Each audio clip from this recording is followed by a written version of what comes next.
Hi అందరికీ. ఈరోజు మా ఇంట్లో ఏం చేశానో చూపించేస్తాను, వచ్చేసేయండి. ఏమీ లేదండి, బ్రేక్ఫాస్ట్కి వచ్చేసి ఇడ్లీ చేశాను. అలానే దొండకాయ రోటి పచ్చడి కోసం దొండకాయలు అయితే ఫ్రై చేస్తూ ఉన్నాను.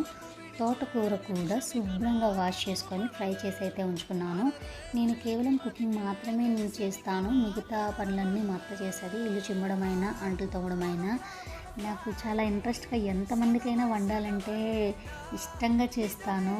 కష్టంగా అయితే అనిపించదు, కానీ ఈ అంట్లు తోమాలన్నా ఇల్లు చిమ్మాలన్నా నాకు ఏదో తెలియని బాధ అయితే వేస్తుంది. ఎందుకో నాకు కుకింగ్ అంటే ఇంట్రెస్ట్, అందుకే కుకింగ్కి నేను ఎక్కువ ప్రయారిటీ అనేది ఇస్తాను.